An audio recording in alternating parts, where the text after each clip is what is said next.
We are discussing now on urban livelihood.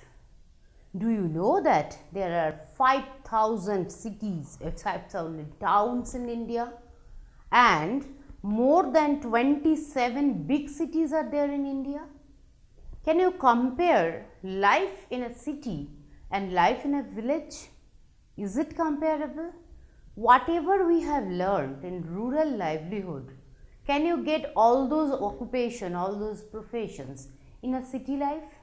Are we in the morning going to the agricultural field in the cities? Are we mostly depending on selling milks and other products? How many of us, how many of the professionals in the cities, we are depending on the weaving of baskets and other this type of professions? Hardly some few we will get like this.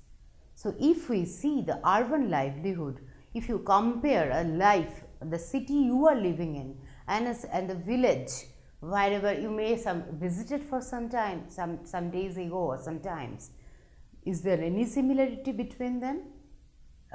Yeah, a little similarity definitely there. Even there we can find some few shops and others, but mostly we can find a huge difference between the livelihood in urban sector and the rural sector.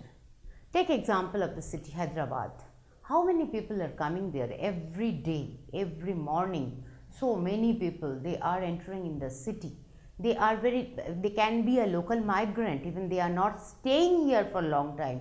For some seasonal work they are coming here. They work here, after maybe 1, 2, 3 months they are going back to their villages. So when discussing about rural livelihood, what we have seen, the seasonal migrant, those who are the landless agricultural laborers or the small farmers, we have seen that they are coming to the cities to get some extra income the time they don't have any work at village. So city is providing work to everyone, those who are coming to get some work here. So the number of types, the way people can earn money, that is really more, many more. So in the urban livelihood, what we can see that some people can start from the street vendors. Who are street vendors? Have you ever seen a rickshaw puller? The small rickshaw pullers, they are usually spending their day and night in those rickshaws or in the street side. Do you know that even these rickshaw pullers, the rickshaws are not belong to them, they are hiring it from some people, and they are whatever the money they earn throughout their hard job throughout the day, they are sharing a part of that money as the hiring amount, the rickshaws, which one they have taken from some of the owners, rickshaw owners. Maybe some owner, he has some 20 or 25 rickshaws and he is lending them daily basis to these rickshaw pullers. Mostly these rickshaw pullers are agricultural laborers. They are coming to city to earn some money and then accumulate them and go back to the village for the next agricultural season. These people, they are spending their day, their night even in the footpath. We have seen at night, anytime at the night stroll also, you can have a night stroll, you can just walk through. You will find many people are sleeping in the footpath side. These people, they don't have any residence like you and me that where they can stay. So they spend their night there. They spend a very little amount to get their food from the roadside, and throughout the day they are working as maybe some people as a rickshaw puller, some people they are pulling vans and at something else, and they are earning money in that way. Street vendors can be street hawkers also. Before few years also, we always accepted these people, the roadside vendors, those who are selling maybe flowers, maybe fruits to you, or sometimes the dresses and the beautiful bangles and all. These people are hawkers. They were called as hawkers. They are the small street vendors. Their shops also, it is not permanent. Wherever they get a space, they just fix a shop. They started selling their whatever they can buy from the nearby market. They started selling to the people, and that is their livelihood. They also are street vendors. Maybe they have a very small place where they can stay. Some few are, again they are migrants, but some few are, they are staying here only in the city, but in a very miserable, poor condition.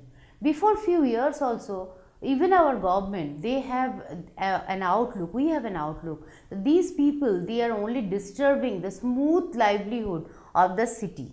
They are jamming the footpath, they are jamming the road sometime because they are selling their goods.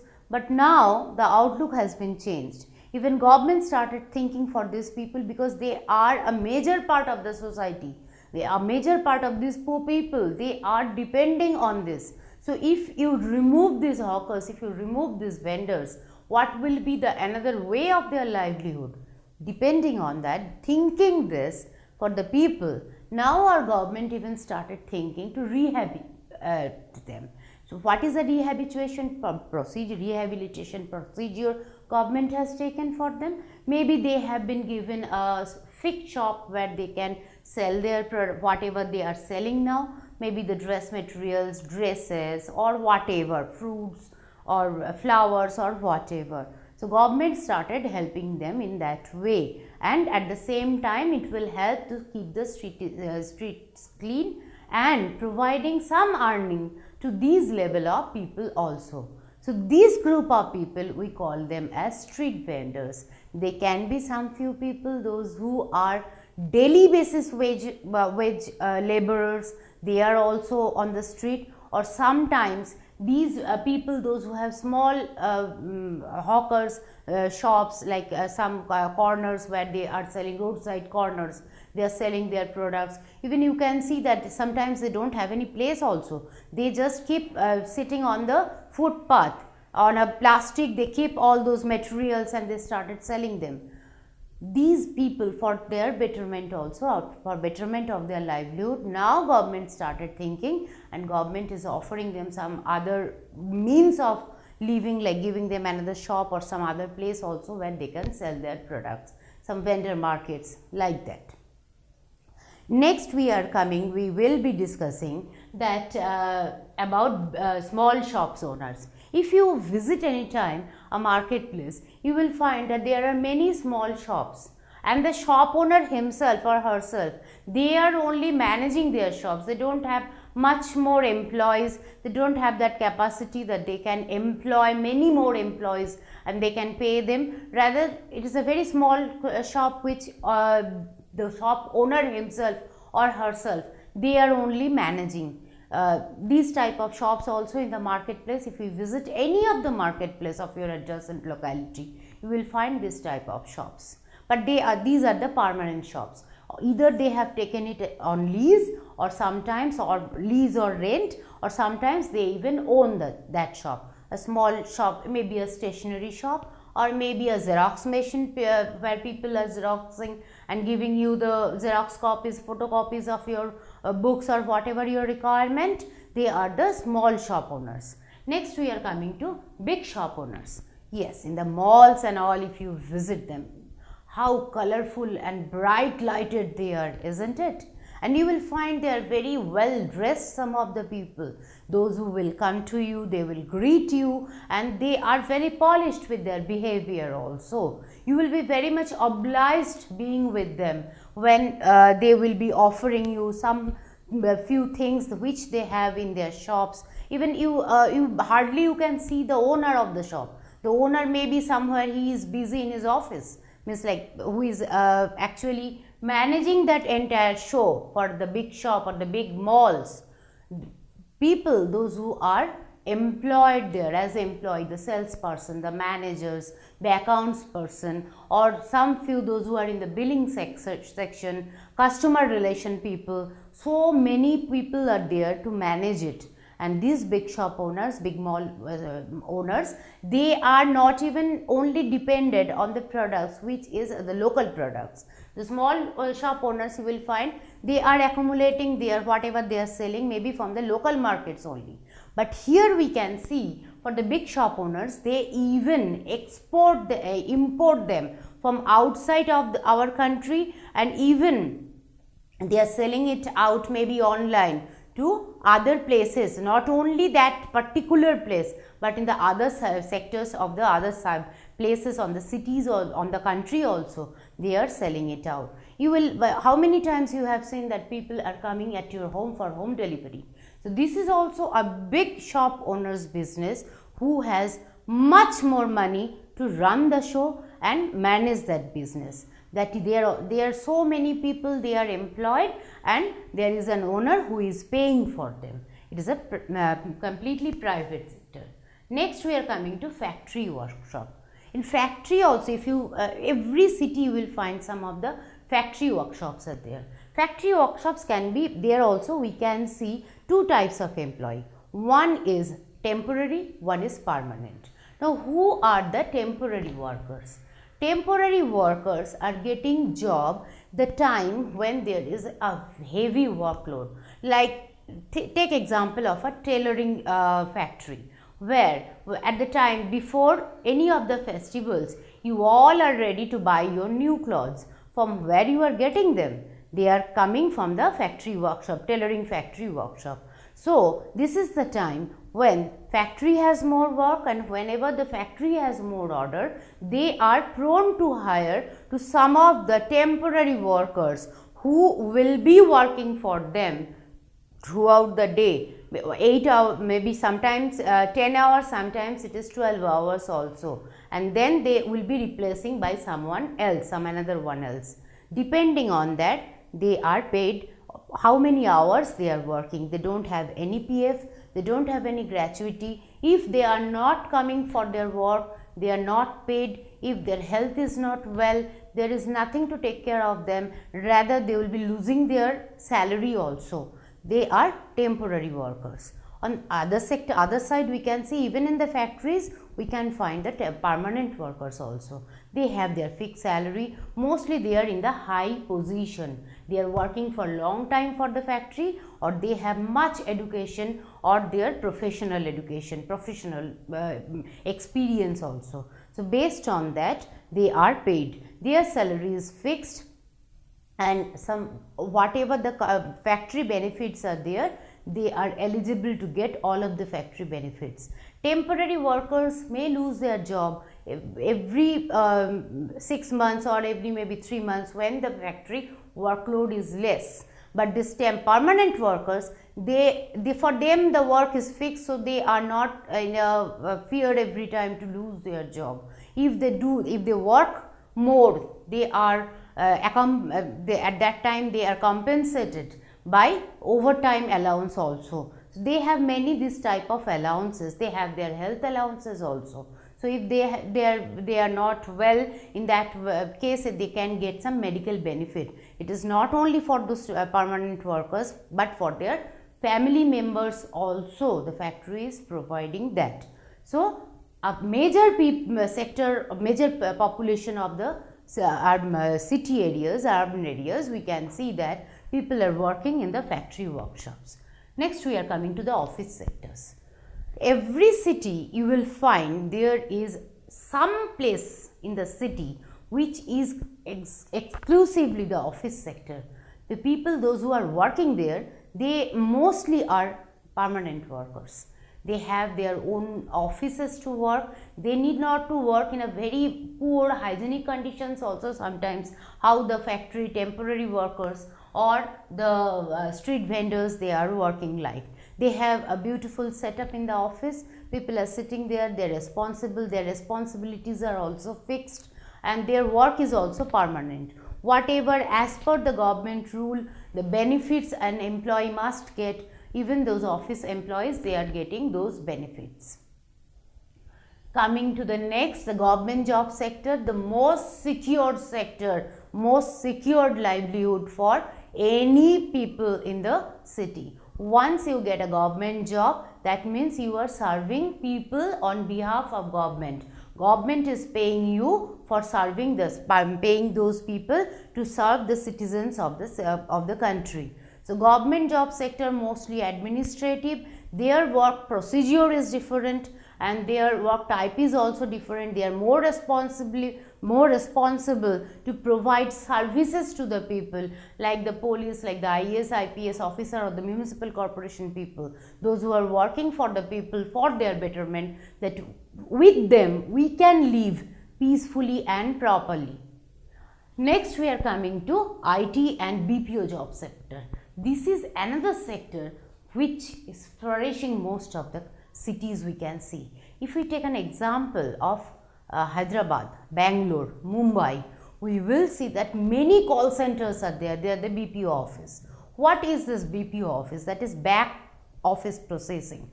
Some few countries like US, like UK, Ireland, they are providing some jobs to countries like India, like China, and people, as in the era of globalization, as it is all internet connected, these people sitting in the Asian countries, they are working for the Western world also.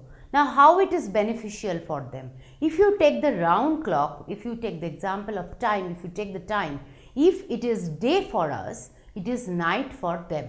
And if it is night for us, it is day for them. So, these call centers or BPOs, they are actually supporting people working the time when those people are sleeping also. So, it is around the clock work. How at the time of globalization, it is never stop. The call centers, what the people are doing, they are providing service to the people. Which people? The people, those who are working maybe for some BPOs of UK or some BPOs for US.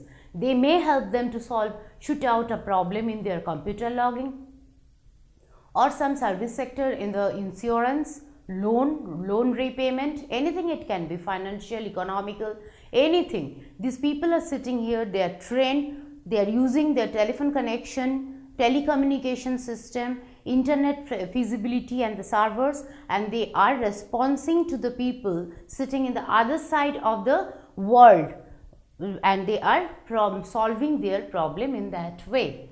IT sector is booming in India in these days. Hyderabad and Bangalore, Mohali, Delhi, Mumbai, they are really the places. Even Chennai, they are the places where we can find many of the IT companies.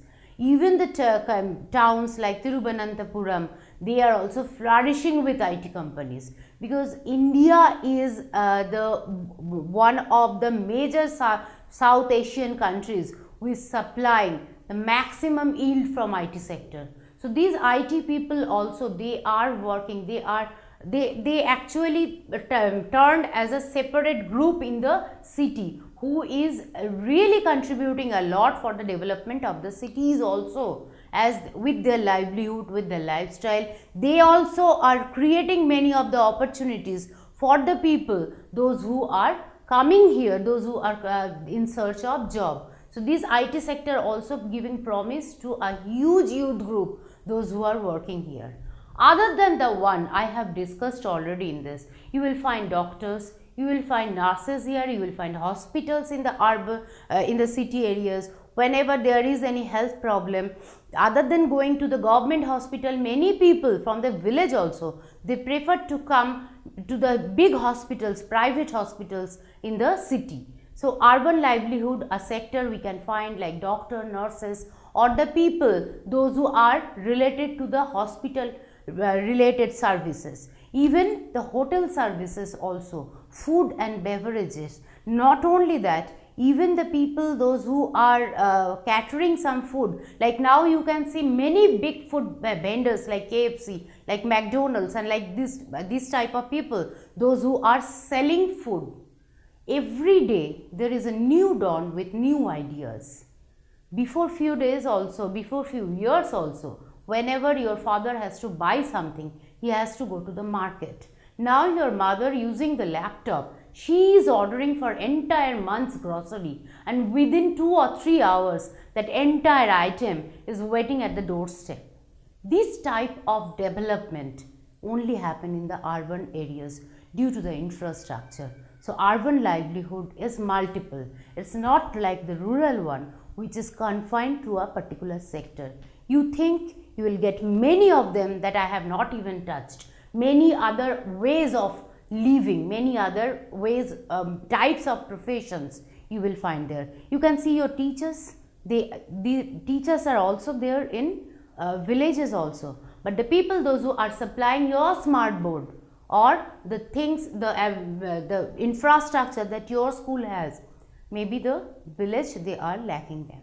So life in cities, urban livelihood, they are much more modified, advanced and structural than the rural livelihood. Explore more, you will definitely learn more.